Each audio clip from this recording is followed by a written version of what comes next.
Okay, I think we are live now. Thank you everyone for joining one more Thursday, this GPU programming lecture, or this series of GPU programming lectures that we are teaching as part of our P&S course on heterogeneous systems. You might remember that in previous lectures, we started with GPU. First of all, we reviewed CMD and GPU architectures, and then we started with GPU programming and talk about the software hierarchy, so how to organize the computation into threads, thread blocks, and so on, and how these threads are distributed onto the GPU cores or simultaneous multi-thread, simultaneous multiprocessors, or SMs, called in NVIDIA terminology. After that, we have talked about the memory hierarchy, and today we are going to talk about some important performance considerations when it comes to programming a GPU using CUDA or using OpenCL. What I'm going to give you today is like very preliminary ideas on how to deal with these performance considerations, but I think that this is the way to start. In later lectures, we will continue talking about optimization of code, and probably we will remind many of the or several of the concepts that we will cover today, and we will see more, of course. But very first, let me start first with very briefly remind you what we covered in the previous lecture, GPU memories. So remember that the traditional programming structure in a heterogeneous system with CPUs and GPUs is to typically run the sequential or modestly parallel sections of code on the CPU using just one thread or using only a few threads that you can span using, for example, OpenMP or pthreads or similar libraries. And at some point, you will have to execute some massively parallel computations, and those are the best suited for the GPU architecture.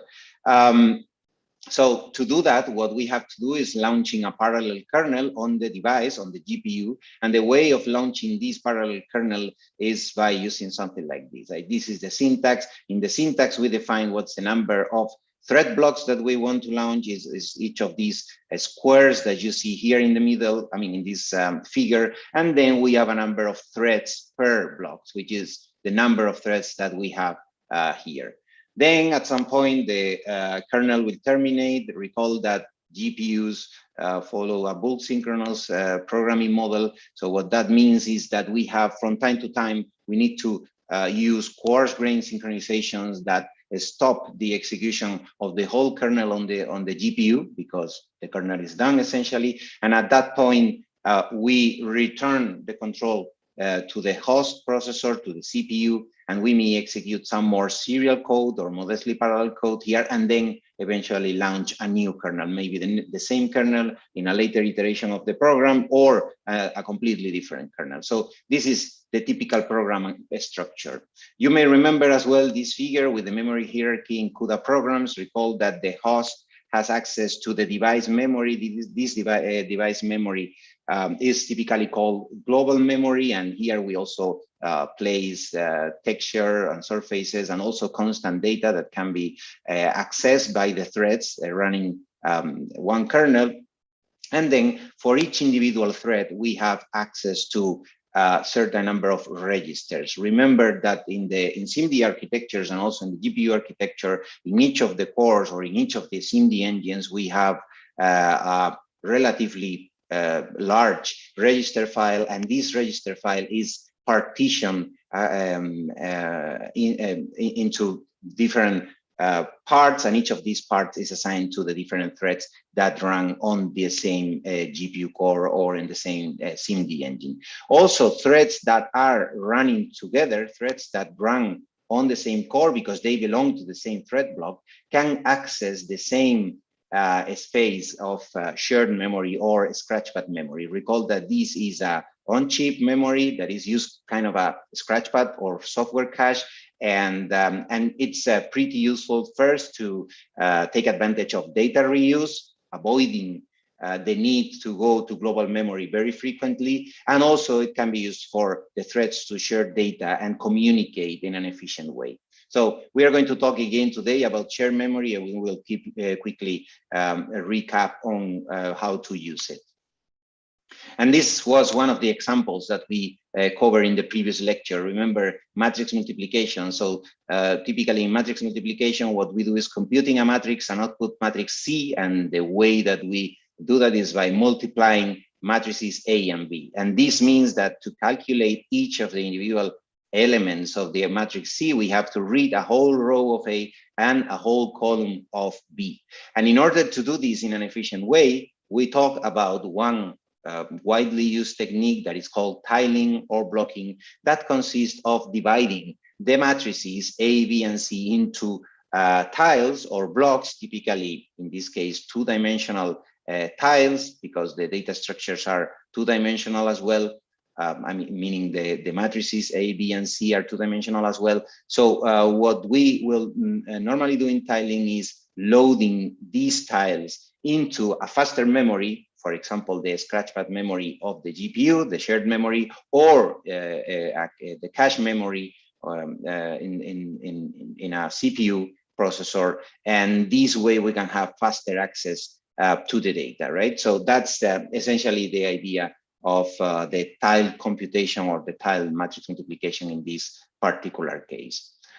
And here you might remember this code as well. So we are going to operate or multiply one tile or submatrix of A times one tile of submatrix of B, compute some partial results, accumulate accumulate these partial results, and then when we are done with all the tiles that you need to load into the scratchpad memory to compute each of the tiles of the output matrix C, then you can terminate and write the accumulated value into the output array or the output matrix C. And remember that in order to do this tile multiplication, we have to load tiles into shared memory, then compute, and then repeat this process again and again until all tiles have been processed. Don't forget that when you're doing so, when you are using shared memory, because all threads belonging to the same block have access to the same shared memory space,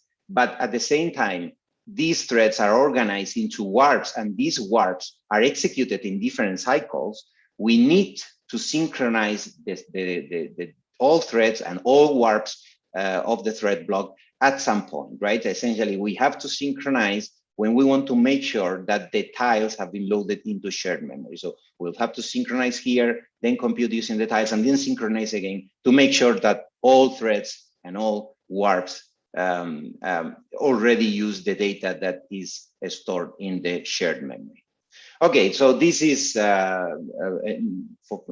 is the reminder of what we covered in the previous lecture, and now we are going to talk about the performance considerations. Remember something that I mentioned the day that we started talking about GPU programming, about what are the main bottlenecks for, I would say, any program that you create and run on a GPU. So there are two main bottlenecks. One of them is the global memory access. It's the access to global memory, to the DRAM of the GPU. Why is that? Essentially because memory has evolved at a much lower pace than the compute elements, and this is a trend that affects all processor-centric systems. When I talk about processor-centric systems, I talk about computing systems that follow the traditional von Neumann model. In the von Neumann model, as you may remember, you have a processor on one side, you have memory on the other side, and in the middle you have some narrow communication channel that is the main cause of this memory bottleneck, right? And this memory access or data movement bottleneck.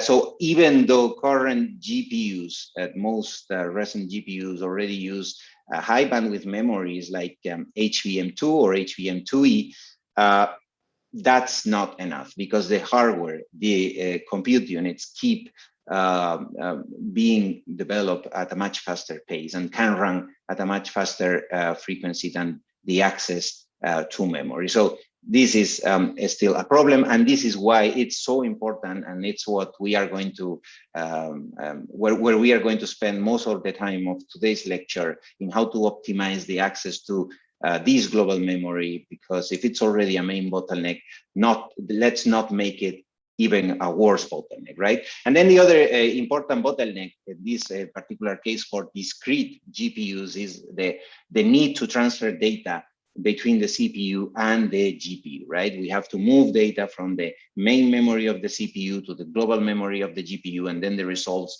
in the opposite direction. And in the end, this is something that is costly. Normally, or we expect that this cost will be amortized and will, in the sense that we will compute during a long time on the GPU side, and then at some point, this cost of the transfers will be negligible compared to the execution of the kernel, but that's not always the case. Today, we are not going to talk about solutions or how to deal with these data transfers, but it's something that we will cover in later lectures.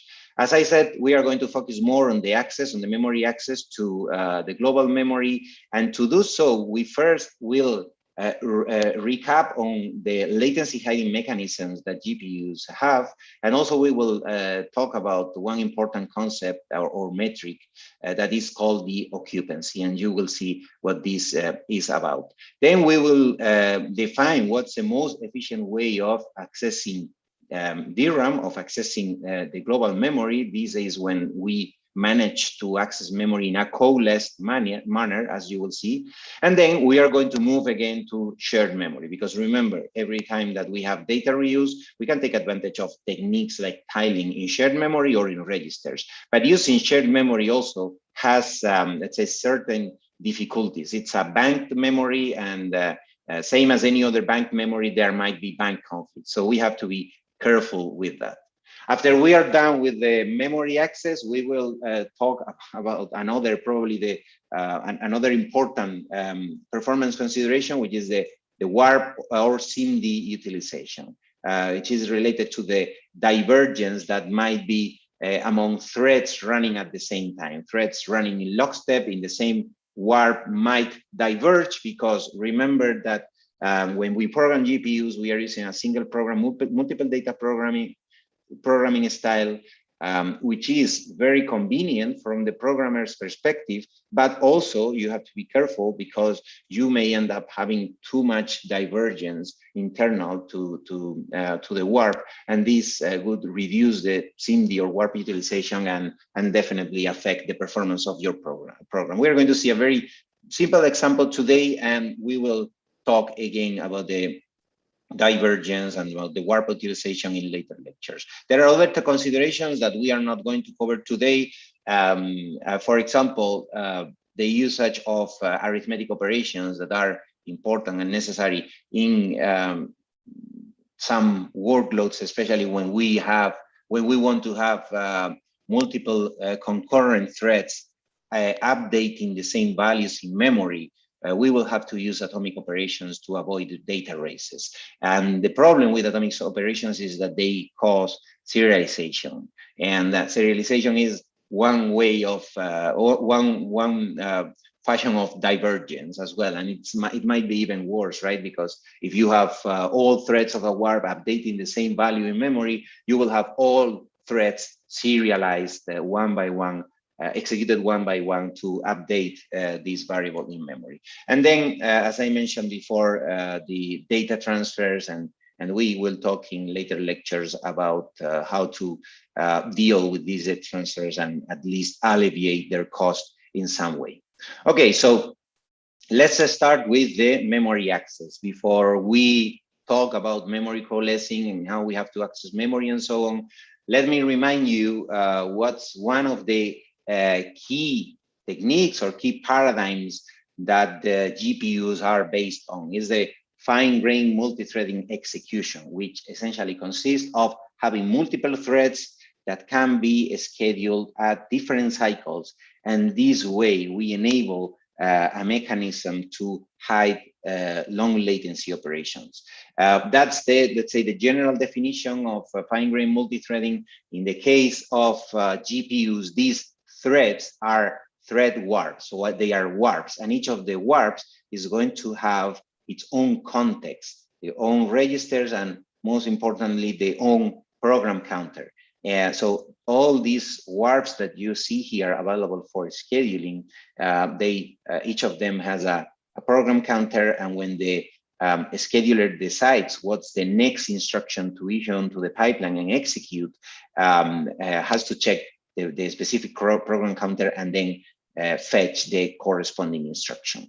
So the good thing of this mechanism is that we can start executing the warps on the pipeline and execute them. So in every cycle, issue a new instruction from a different warp onto the pipeline. And at some point, we may have long latency operations. So one, let's say the most clear example of long latency operation is when we have a cache miss here, or we are looking for data that is not in shared memory, for example. So we have to go to the lower levels of the cache hierarchy, for example, L2, or we have to go even worse to the global memory. So in that case, that's a long latency operation. So the corresponding warp that suffers these cache miss has to wait until the data coming from memory is already here. It arrives to the GPU core. And in the meantime, what the processor does, or in this case, what the scheduler does, is issuing instructions from other warps. Remember that each of the warps has its own program counter, so different warps might be at completely different parts of the program. Some of the warps might be available for execution, and they don't need to wait for data coming from the global memory. And here we're going to see like kind of a toy example of how this latency hiding happens. But in order to understand how important this latency hiding mechanism is, we also need to understand the meaning of a metric that is called the occupancy. The occupancy is defined as the ratio of active warps to the maximum number of warps per GPU core. Remember that here in each of these GPU cores, we can execute multiple warps because we have multiple contexts, right? But the number of contexts that we have, the number of program counters that we have is not infinite. We may have a number, let's say 32, let's say 64 program counters. So what this means is that we will be able to run concurrently up to 32 or 64 warps in this pipeline. So if we have 64 contexts and 64 program counters, we can execute up to a maximum of 64 warps in each GPU core in a concurrent manner. Not in all cases we will be executing 64 warps. Why is that? Because every warp, every thread requires a certain amount of resources, a certain amount of shared memory, a certain amount of registers, and that's going to limit the maximum occupancy or the occupancy that we can achieve. Not in all programs we are going to be able to achieve the maximum occupancy. And by the way, achieving maximum occupancy is not a guarantee of maximum performance, but these, there are other considerations to be taken into account. But at least for now, it's important for you to understand that the occupancy value is important because it represents the number of active warps, the number of warps that we actually are executing on the GPU core at some point, right? And let me here show you like a very, as I said, naive or toy example. Imagine that you have a GPU core where 4 active warps are running, and the warp scheduler starts launching instructions onto the pipeline for the different warps. So for example, here at this point, we have instruction 3 for warp 0, and then instruction 2 for warp 1. And then at some point, warp 0 has to go to, let's say, DRAM, let's say to the global memory. In the end, it has to execute some long latency operation, right? And this long latency operation is instruction 4. So the scheduler will launch this instruction 4, that requires, it's a, let's say, global memory access, a load from global memory, for example. So it takes longer, as you can see. And in the meantime, it will continue issuing warp instructions from other warps. For example, now instruction 1 for warp 2, and now instruction 1 for warp 3, and then instruction 3 for warp 1. Remember that here we executed instruction 2, and here instruction 3 for warp 1. And at some point, this long latency operation finishes, and the warp 0 can continue the execution. And here we are lucky because while warp 0 was accessing the global memory, we have enough warps to hide these accesses, as you can see. So all these instructions are executed in the pipeline of the SIMD engine of the GPU core, and they are hiding the long latency operation. If the occupancy is not that high, imagine that the occupancy is only 2 active warps, it will happen more or less the same, but in this case, we won't have enough warps to hide the whole long latency operation. So here we have this gap, and this in the end represents lack, some loss in performance. Okay, why?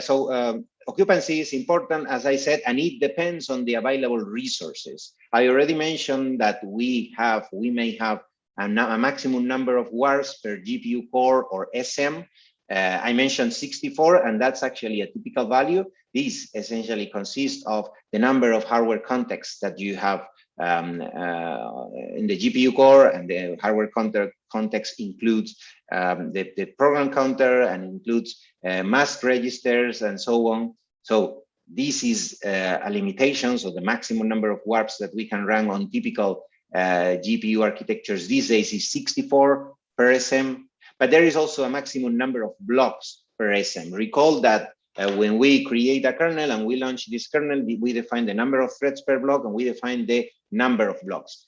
The idea of doing this is that we have groups of threads, blocks of threads that can be scheduled all together onto the same GPU core. So that's why we need to have blocks. And there is also a maximum number of blocks per SM, as you can imagine. But then we have the on-chip memory. This on-chip memory is essentially, or at least related to regarding the occupancy, which occupies us right now. We have registers and we have shared memory, and these also have a limited size. So you cannot use more registers than what you have. The total capacity that you have, typical values are 256 kilobytes, or the shared memory that you have. A typical value is 64 kilobytes per SM. Actually, if you check the most recent architectures, you will see that this is even larger, but in the end, keeps being a limited number. So if we want to estimate or calculate what's the occupancy of our program, we have to take into account these limited resources, and we have to take into account what's the number of threads per block that we are using. So to calculate the occupancy, there are 3 important values that we have to take into account. One is the number of threads per block that is defined by us, by the programmers, when we launch the kernel. Then we need to know what's the number of registers that are needed per thread. This is something that we cannot define by ourselves. This will depend on the actual program, and it will be, and the assignment of the registers will be done by the compiler. So the compiler can tell us what's the number of registers per thread. There is a special flag to ask the compiler, to check with the compiler what's the number of registers that is going to be used by each thread, and then the shared memory per block, which is also typically defined by the programmer. Remember how we declare, that's something we covered in the previous lecture, how we declare shared memory, and when we declare shared memory, we are defining what's the size of the shared memory array that we are allocating. So there is a very useful tool that is called the CUDA occupancy calculator, and we are going to take a very quick look at it. Let me share it right now with all of you. So this is the CUDA occupancy calculator. So here in the end, we don't really need to do much. Let's say it's pretty simple, because as you remember, what we need to know to calculate the occupancy is the number of threads per block, the number of registers per thread, and the shared memory per block. The first one, threads per block, and the shared memory are defined by the programmer, while the registers per thread we can obtain them from the compiler. And notice that, well, here, one interesting thing of this Excel sheet is that we can use it for any architecture from architectures that are more than 10 years old, like this 2.0, which is the Fermi architecture, and to the most recent one, which are 8.0 and 8.6, correspond to the Ampere architecture. So the different architectures at NVIDIA have something called the compute capability, which are these numbers that essentially represent how recent is the architecture and how powerful it is. So, yeah, in this case, we choose compute capability 8.0, which corresponds to the A100 GPU. And there is a maximum size. We can also configure this. Let's keep it for in this value, which is 64 kilobytes, and also the CUDA version that we are using. We are using here the most recent one. So observe that in my program, I have decided to use 512 threads per block. My compiler told me that my program, which is pretty complex, is using a lot of registers per thread, 42 in total. And I also know that I have decided to use 2048 bytes or 2 kilobytes of shared memory for each block. And now observe that the occupancy that I'm obtaining here, as the Excel sheet says, is only 50%. And actually, you can see these nice plots here. This red triangle represents the value of occupancy that we are achieving with respect to the block size, with respect to the shared memory usage per block, and with respect to the number of registers per thread.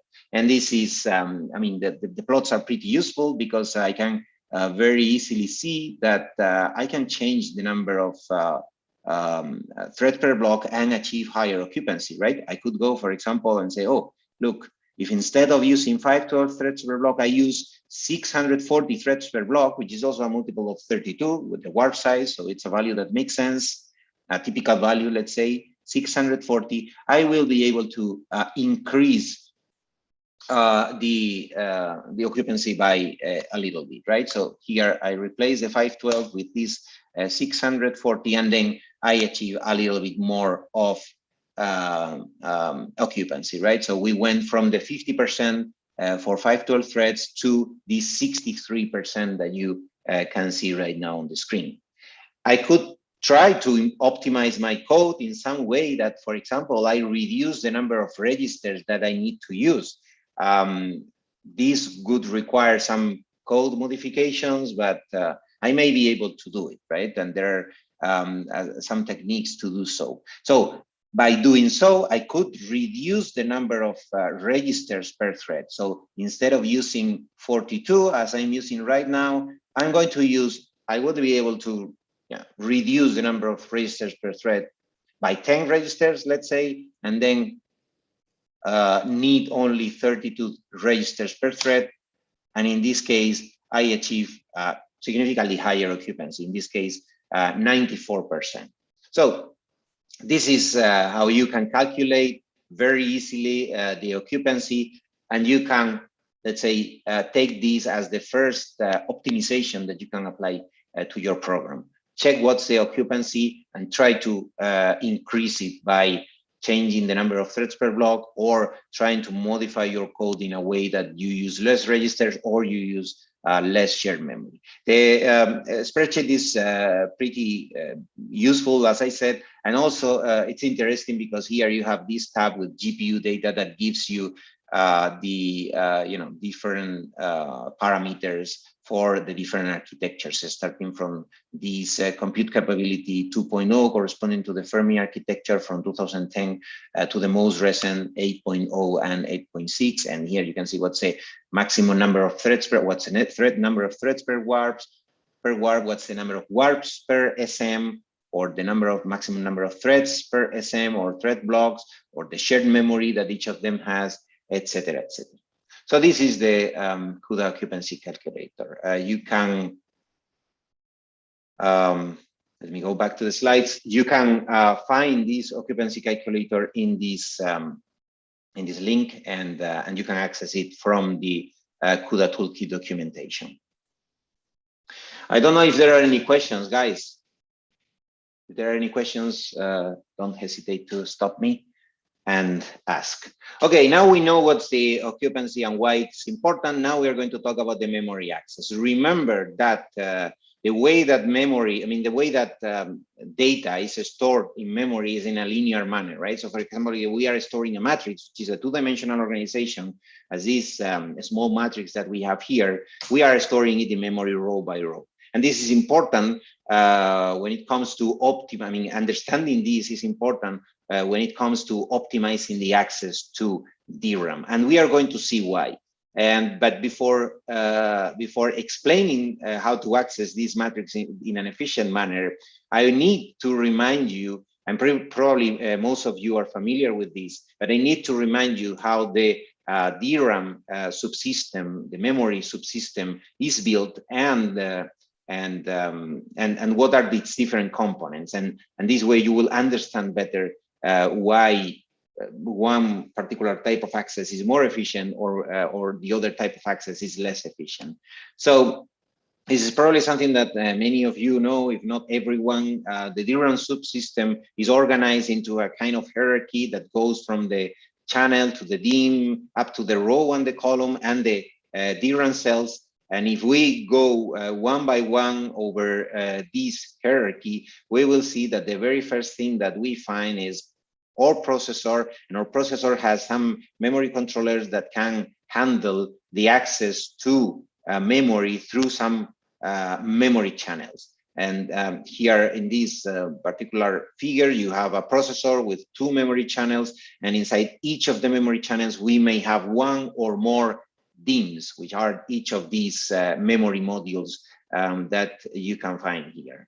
So we can go deeper into the hierarchy and take a look at each of the DIMMs. The DIMMs are typically these kind of PCB that contains several chips. Normally, we have current DIMMs these days typically have 2 sides, and in each side we have a number of chips, typically 8 chips, and each of these sides is called a rank. So in this example, we have rank 0, which is this collection of 8 chips, and then we have rank 1 with other 8 chips. So now we can take a closer look at each rank. So normally we are able to access data from all chips of the rank at the same time. So the memory channel has command and address bus to indicate what's the action to take inside DRAM, and also indicate what are the addresses that we want to access. And then we also have a data bus. So a typical size of the data bus is 64 bits, and the way of obtaining these 64 bits is by reading from all chips at the same time. So one typical configuration with 8 chips will read 8 bits from each of the chips at the same time, and this way we can get the 64 bits in, let's say, one cycle, right? So this is a DIMM-based memory these days. As you already know, we are starting to use more and more 3D stacking memories. The way that we access 3D stacking memories is not exactly the same, but the fundamental way of doing it is essentially the same. And then if we break down a chip and look internally, we will see that there is a number of banks as well. And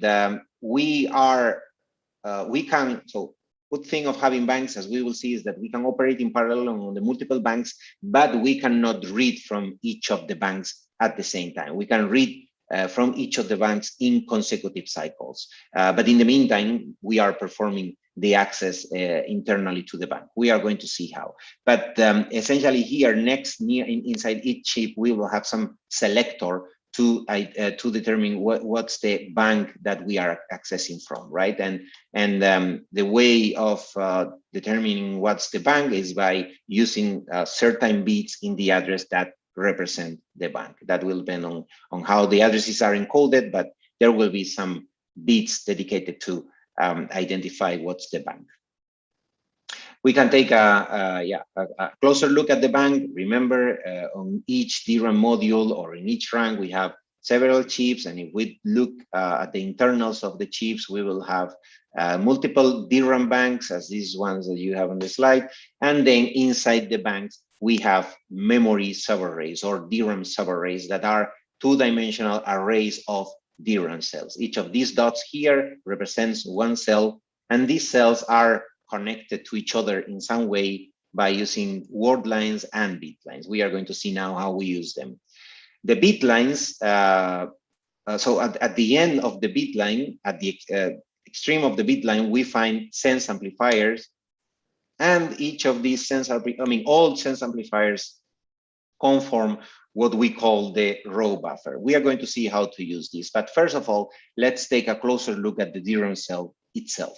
So the DRAM cell is essentially, in current DRAM systems, is essentially composed by one capacitor and one transistor. As you see on the screen, the transistor, the gate of the transistor is connected to the word line. What this means is that when we activate the word line, we close this switch here. So we open the row, and the charge that is stored into the capacitor will start moving to the bit line, as you can see when this switch is on.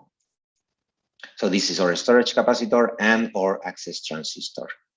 And let's take a look at the DRAM cell operation. Well, as you can see, all these DRAM cells are organized into rows. So whatever we do, when we activate one word line, for example, we would be activating not only a single DRAM cell, but all the DRAM cells in the same row. Keep that in mind for this explanation, because here we only see a single cell, but in reality, this word line is going to activate a whole row. So the first thing is actually that, right? So if we want to operate, we want to access memory, we want to read something or write something into the DRAM, we have to first of all activate the corresponding row. And to do so, we first raise the word line, and this will close the switch, will make this transistor conduct and allow the storage capacitor to start leaking its charge or sharing its charge with the bit line. Remember that the bit line in the beginning has a certain voltage, half VDD, and the charge that the capacitor is sharing with the bit line produces or causes some perturbation in the bit line, some deviation of this voltage. At that point, after certain number of nanoseconds, we enable the sense amplifier, and by enabling the sense amplifier amplifies the deviation of the bit line, because the capacitor was charged and started leaking charge onto the bit line. The voltage of the bit line rise, and when activating the sense amplifier, this voltage is amplified, and that's why the voltage of the bit line goes to VDD. At that point, also because the word line is still active, so the row is still open, the capacitor charge is restored, and the row buffer stores the cell value. So if we had 1 here, now we have 1 here. If we had 0 here, now we have 0 here. And at this point, we can start reading or writing. But notice that until we reached this point, we did a few things, right? We had to activate the word line. We had to wait for the storage capacitor to leak charge onto the bit line. And this is something that takes time because the storage capacitor is very, very small. And so it takes time that this perturbation reaches the bit line. And then at some point, we enable the sense amplifier, right? So all this process takes time, takes a number of nanoseconds that is not negligible. But at that point, we can be much faster, because now the values are in this sense amplifier and reading from, operating with this sense amplifier, reading or writing this sense amplifier is faster than doing it with the capacitor itself. At some point, we will finish reading from this row and from this particular cell. So we are going to lower the word line and then pre-charge the bit line for the next access. Pre-charge meaning returning the bit line to the original voltage half VDD. And then we disable the sense amplifier. So this is how a single DRAM cell works.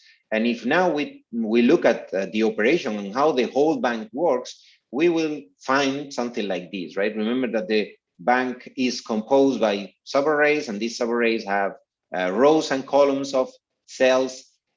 When we want to access data that resides in one particular row, let's say row 0, we have to use the row decoder to indicate what's the row that we need to active, and then the row decoder will create this, will activate the corresponding word line. And when we do that, as you have seen in the previous slide, we will move the whole row to the row buffer, right, to the sense amplifiers.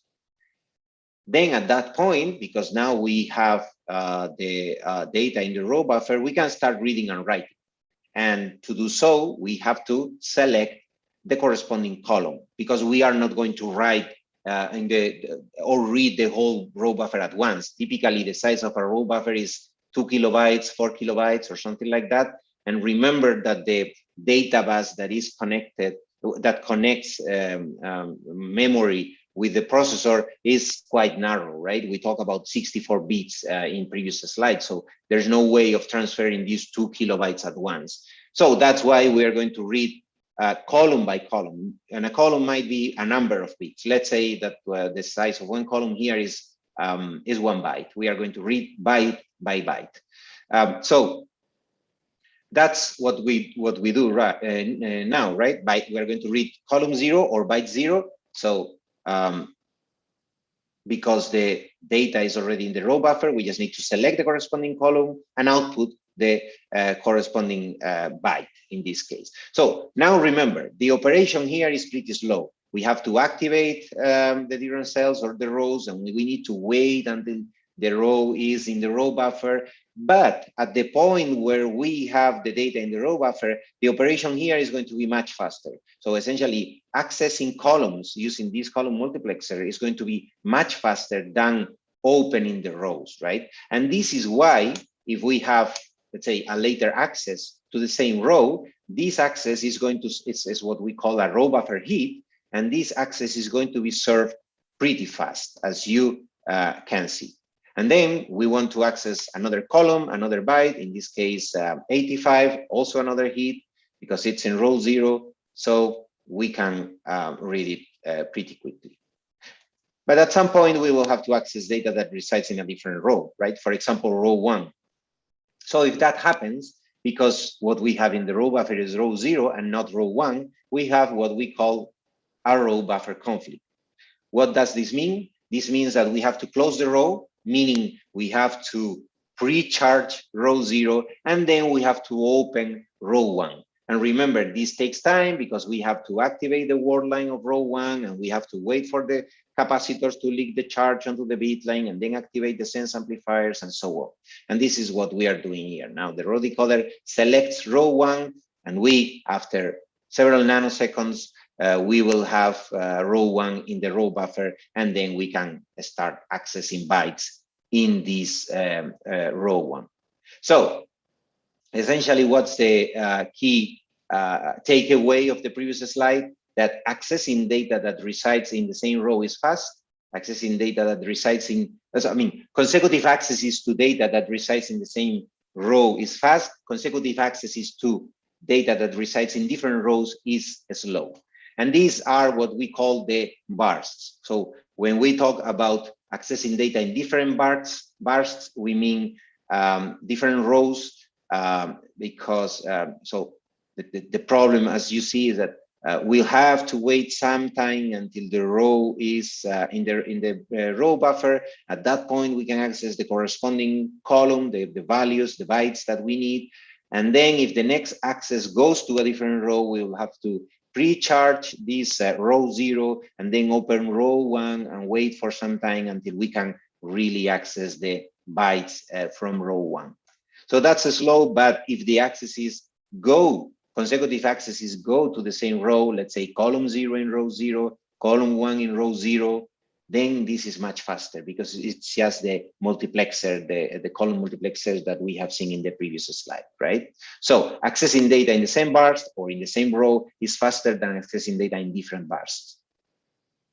But that's not the only thing to take into account when accessing data. Accessing data from memory. We also have to take into account that memory is typically in an interleaved memory. It's a banked memory. It's divided into multiple banks. And this is something that you know from the lecture where we talk about the architecture of SIMD and GPUs. This is the common thing in GPUs and in SIMD engines, having interleaved or banked memories, because this way we can sustain more accesses in parallel. Remember this slide with 16 banks the gist here was that we could start accessing some, we could start reading some data in bank 0. This will take certain latency, but at the same time, while we are accessing data from bank 0, because we have to open the row and so on, we can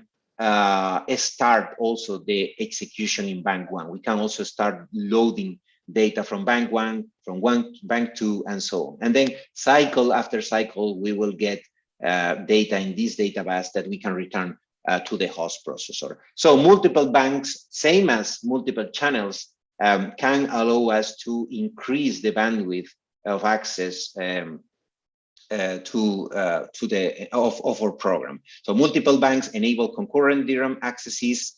There are certain bits in the address to determine what's the bank that we are accessing, and then also multiple channels as well allow us to increase the bandwidth as well. And it's even better because here we even have separate data buses, so we can issue accesses at the same time onto the different channels. So these are ways of enabling more concurrency, enabling in the end more bandwidth, but we also have to be careful with bank conflicts. We already talk about bank conflicts when we talk about memory banks in the architecture lecture, but today we are also going to talk again about bank conflicts, not in the context of global memory, which is also a banked memory with multiple channels as well, but in the context of the shared memory, as you will see. So using more banks allows us to exploit more bandwidth, because even if we are accessing data from the same row, from the same burst in this way, right? Remember, we open row 0, we have to wait some time until row 0 is open, and then we start accessing column 0, column 1, column 2, column 3. But at some point, we have to, again, close the row and open a new row. So this takes time. One way of taking advantage of this time here is by using multiple banks, because we can perform these accesses to row 0 in bank 0, for example, and at the same time we can start accessing data from another bank that may reside in the same chip and in the same rank, or may reside in different DIMMs in the same channel, or in different channels as well, right? So, but this is a way of exploiting more bandwidth. So that's why we need many threads running simultaneously, because these 4 accesses, for example, might correspond to the threads in one warp. But if we have more warps in the system, in the cores running, we would be able to execute more or sustain more accesses at the same time. So that's why we need to have many threads, and we need, in principle, it's desirable to have a high occupancy value, right? As we have seen in previous slides, and we have seen how we can estimate or calculate these occupancy values. Anyway, for now, we are done with how DRAM operates. I wanted to explain you this briefly, such that you remind the needed background to understand how or why some memory accesses are efficient to some memory access to the global memory to DRAM are efficient, and some other accesses here in the GPU architecture are not so efficient. If you want to learn more about memory organization, technology, DRAM memories, etc., I would recommend you Professor Mutlu's lectures, and this is an interesting one, lecture 22 from the past spring semester. Okay, so now we understand how memory works. Now let's discuss what's an efficient access in a GPU program.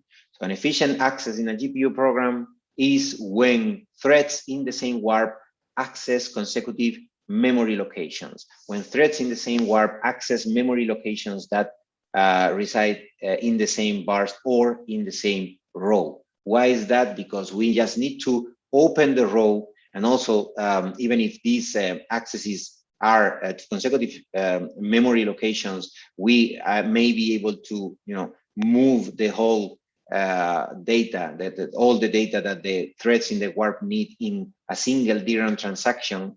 And this is what we call memory coalescing, because the accesses are coalesced because they go all together.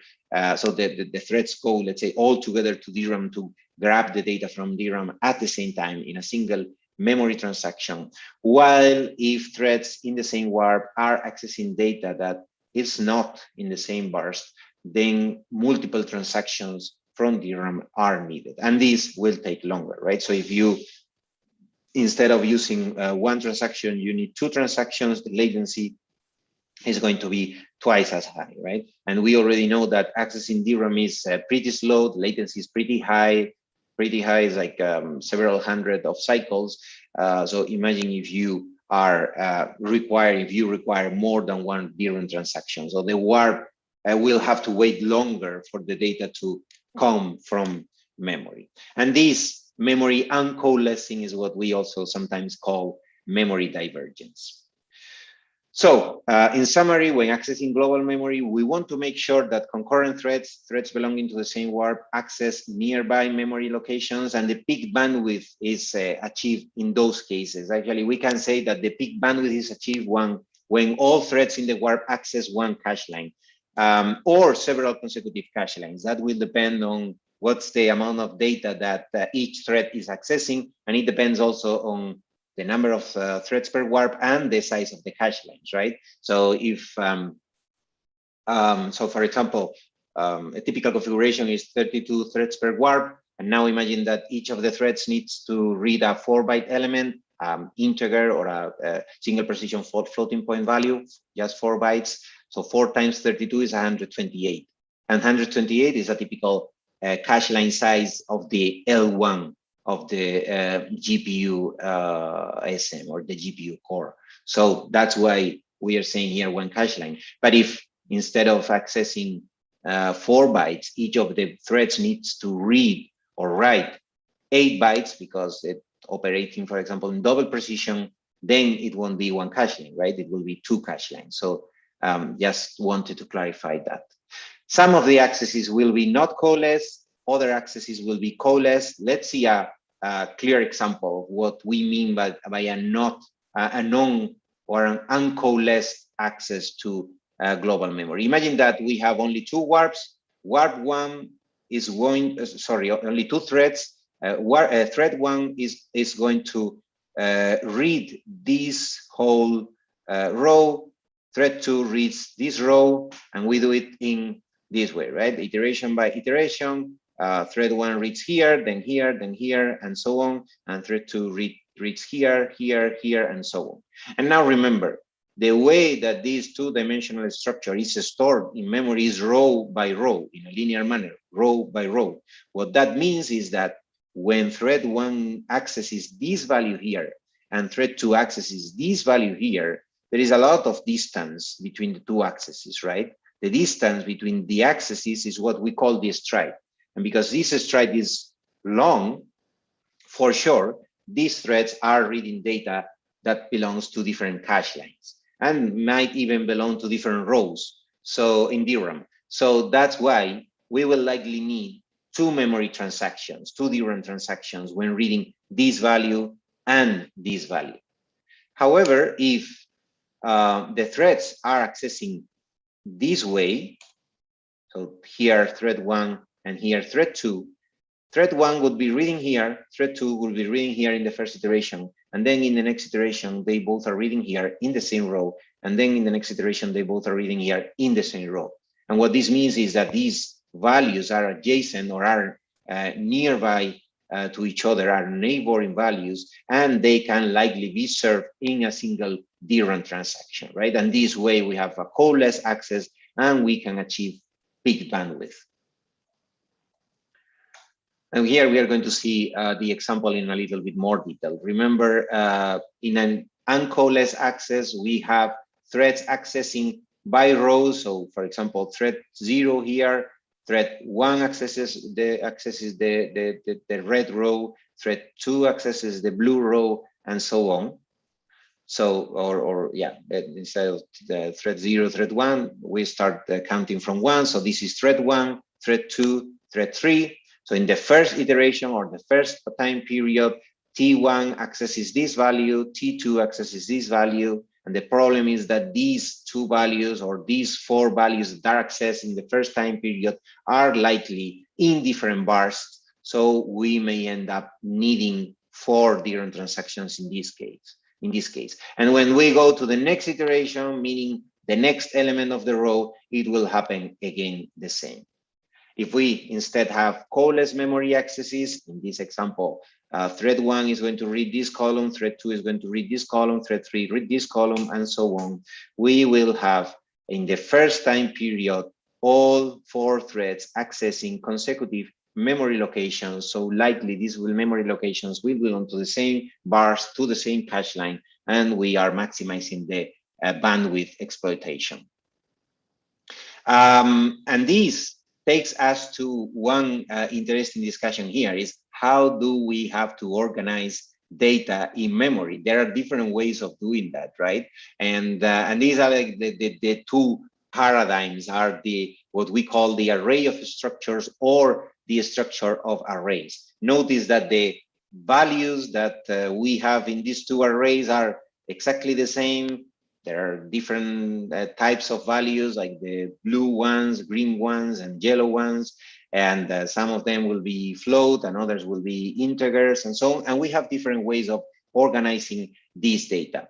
The first way is what we call the structure of arrays, where it's essentially the same as having 4 discrete arrays, right? So we would have one array A is this whole thing, array B is this, array C, array D.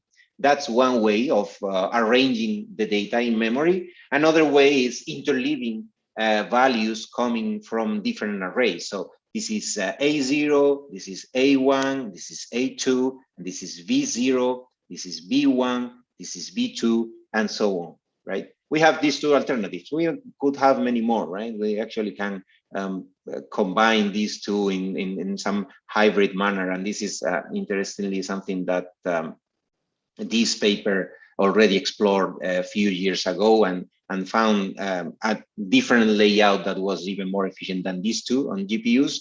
But yeah, in this particular example, let's focus just on these two, let's say, paradigms, the array of the structure of arrays and the array of structures, as you see. So what is more efficient for GPUs and for CPUs? Now think about what's a typical GPU program. In a typical GPU program, we write a single program because we are using the single program multiple data paradigm, right? Or programming model. And what that means is that thread 0 and thread 1, which belong to the same wire, will likely be executing the same instruction at the same time. So if this instruction is a load, meaning an access, read access to DRAM, thread 0 is going to read element A0, and thread 1 is going to read element 1.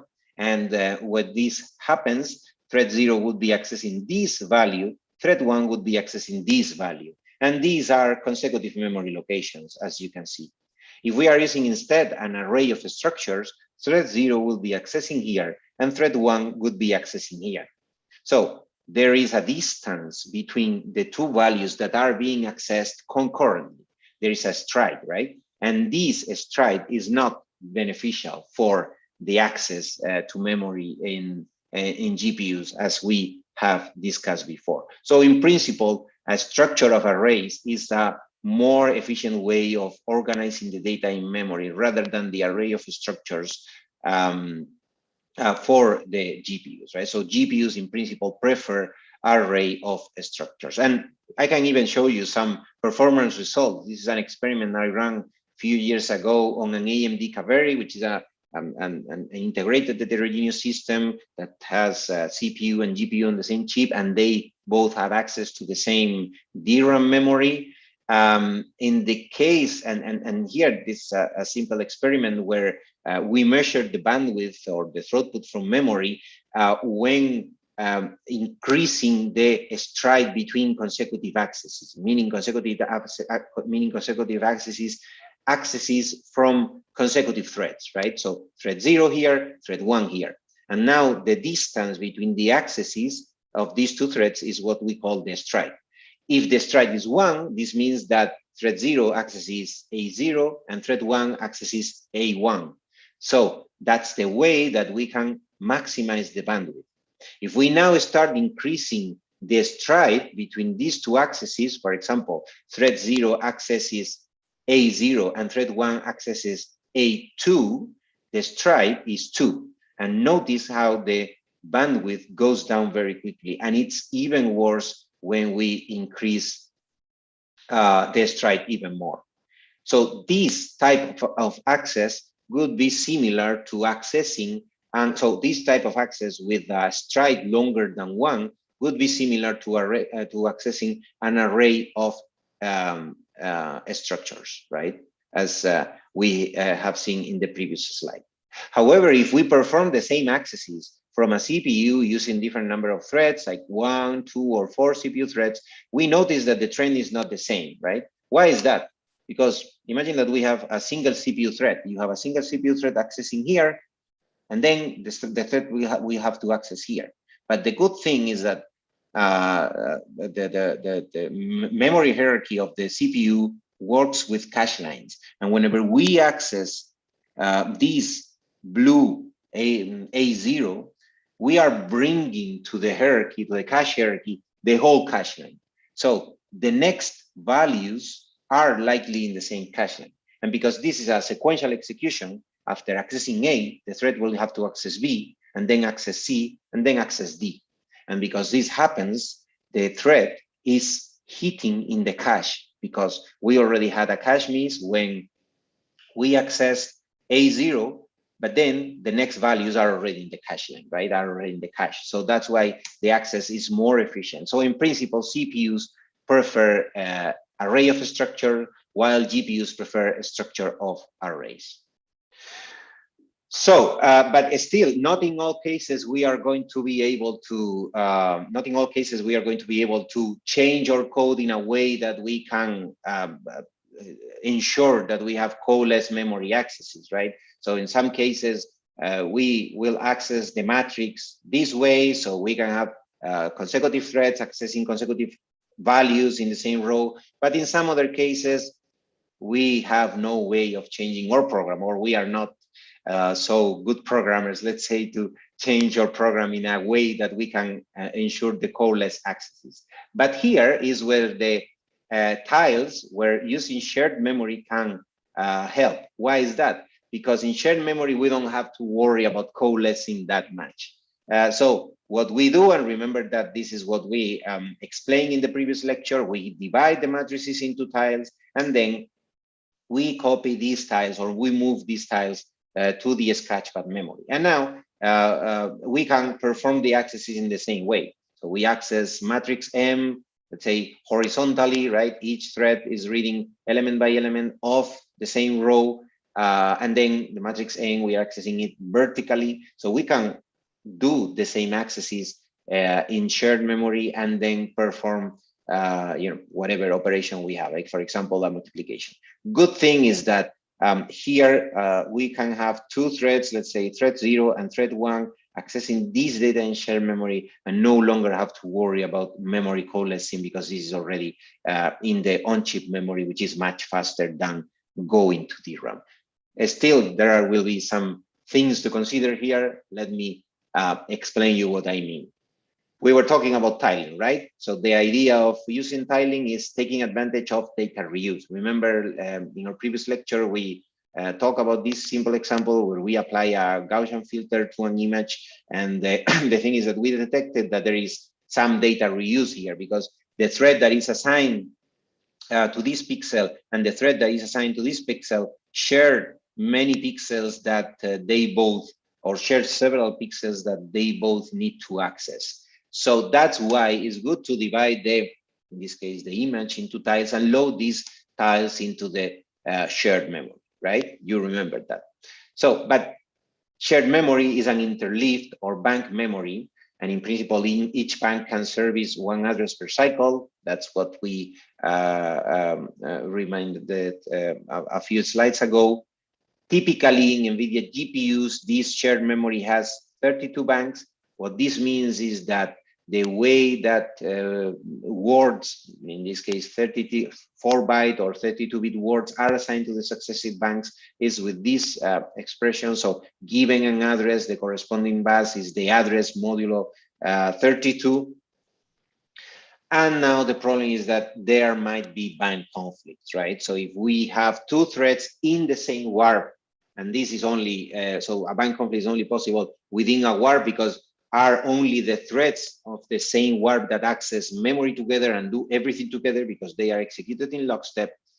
The problem might be that two of the threads or more than two of the threads of the same warp might want to read data that belongs to the same bank. And that's when a bank conflict happens. And I'm going to give you a few examples. Imagine that we have 16 threads. Let's assume now that the warp size is 16 instead of 32, and instead of having 32 banks, we have 16 banks as well. So if we map array, let's say A0 as int A, so an array of integers, we map it to shared memory. Here we have A0, and here in bank 1 we have A1, and here in bank 2 we have A2, and so on. So if we have threads, consecutive threads accessing consecutive elements of the array, they will be accessing consecutive banks. And because they are accessing consecutive banks, that is, the distance of the accesses is only one, the stride is only one, we have a bank conflict, so bank conflict free access, because we have no threads accessing two banks. So no two threads accessing the same bank. Or it might not be a linear addressing like here, it might be a completely random addressing. But if the accesses are to different banks, then no problem with that. This is going to be, this type of access here is going to be as efficient as this type of access here. What this means is that in the same cycle, we will read the 16 values. Or cycle by cycle, of course, because it takes a little bit longer to read from each bank. But this is the most efficient way of accessing the shared memory.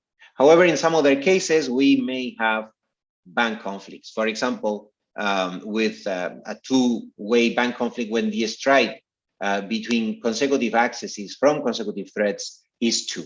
And in this case, we would have, as you can see here, these two threads, thread 0 and thread 8, are both accessing or requesting data from bank 0, and this causes a bank conflict. What this means is that we cannot start with the access for thread 8 until we are done with the access for thread 0. And this would be a simple pattern where, for example, A0 accesses element A0 and A1 accesses element A2 and thread 2 accesses element A4. This is typical case where we have a two-way bank conflict, and could be even worse. For example, here is an 8-way bank conflict because we have 8 threads accessing data residing in the same bank.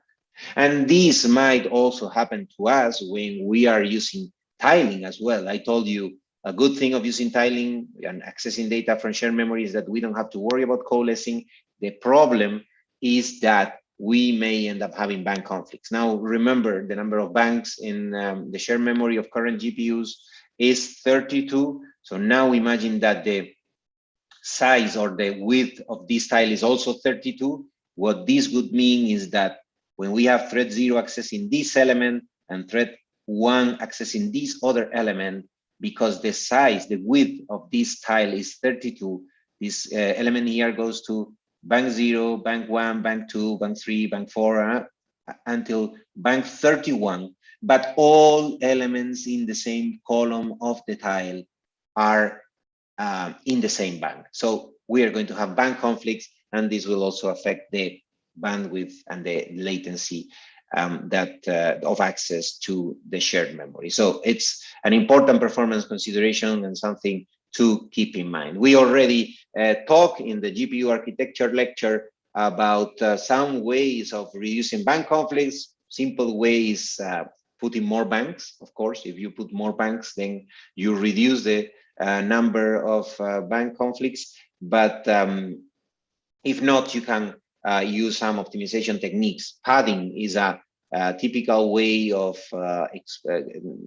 reducing the shared memory bank conflicts, and we will talk about padding in a later lecture when we explain different computation patterns. But then there are also other ways. Back in the lecture 2, when I explain the GPU architecture, we talk about this paper from Bob Rao, pseudo-randomly interleaved memory, and this is another paper that is even more recent and more specific to GPU architectures, that uses XOR-based hash functions to reduce the bank conflicts. And good thing is that here both software optimization and hardware optimization are explored, and these techniques definitely can work pretty well to reduce the shared memory bank conflicts. But as far as I know, current GPU architectures still don't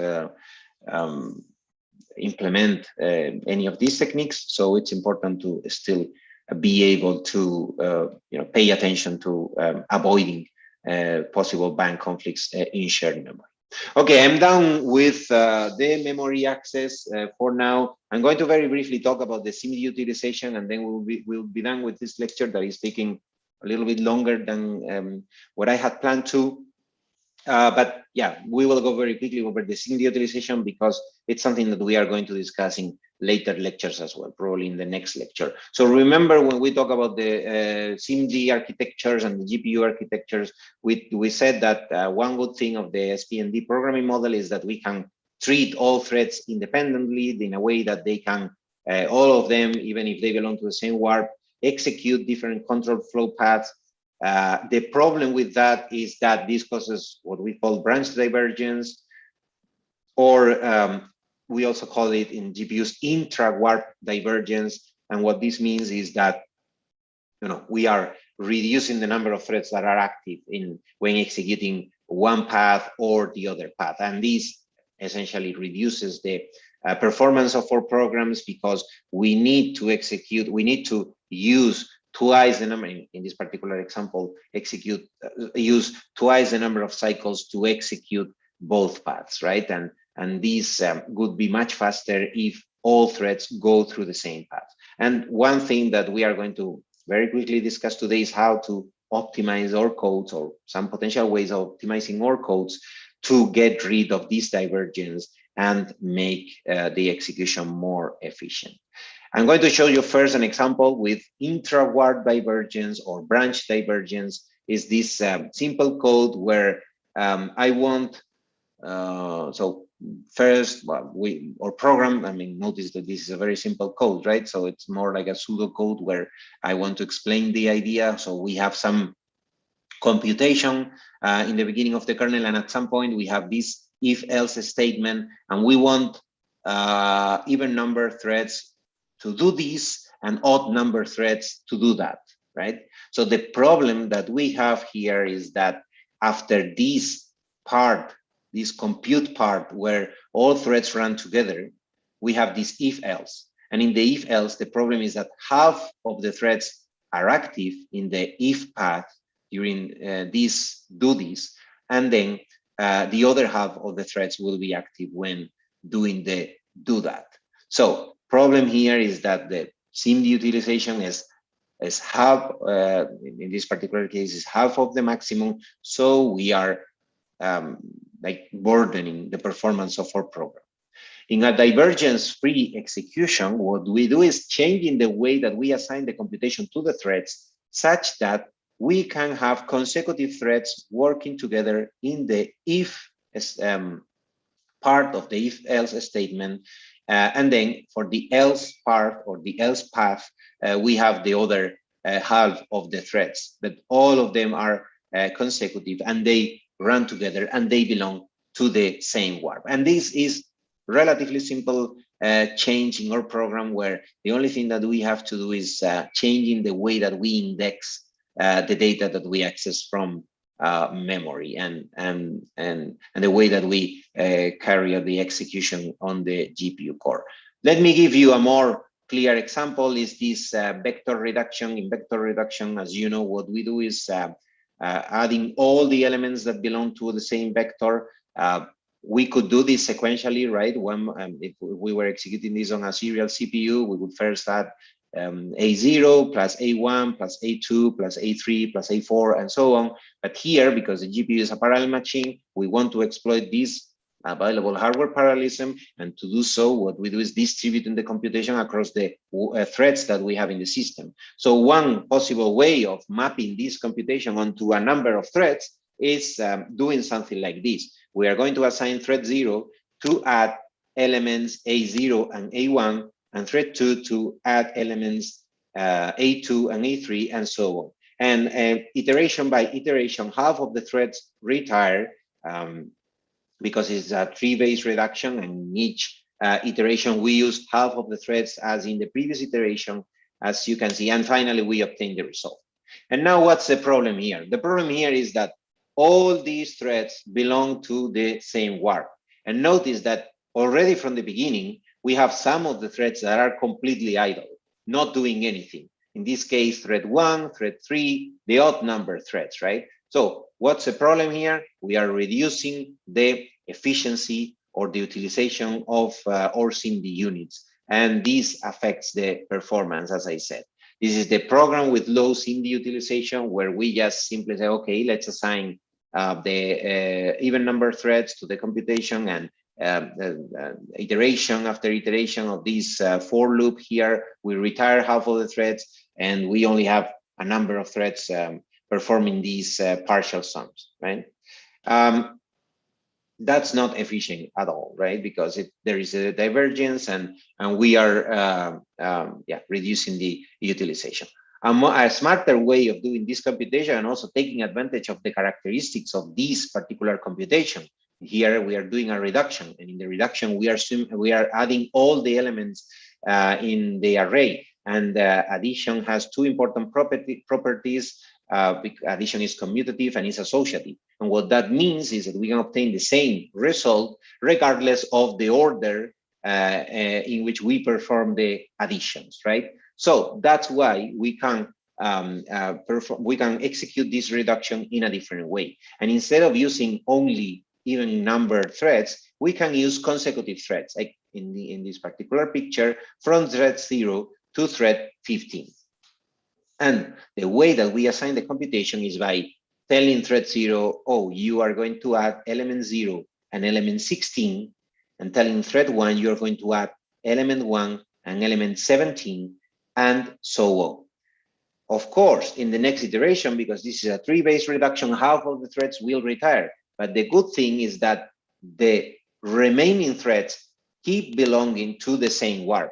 And because they keep belonging to the same warp, there's no intra-warp divergence. And this can be much, much faster than the previous implementation. And the only thing that we have to do is changing this for loop, and also changing this if here. And now, instead of accessing elements at certain stripe from each of the threads, here we access elements that are much farther away. But this way we make sure that all threads that are working here are all those threads that have a thread ID lower than a particular value in each iteration, this stripe. But all these threads executing these partial sums are consecutive threads, so they belong to the same warps. And this way we can increase the SIMD utilization.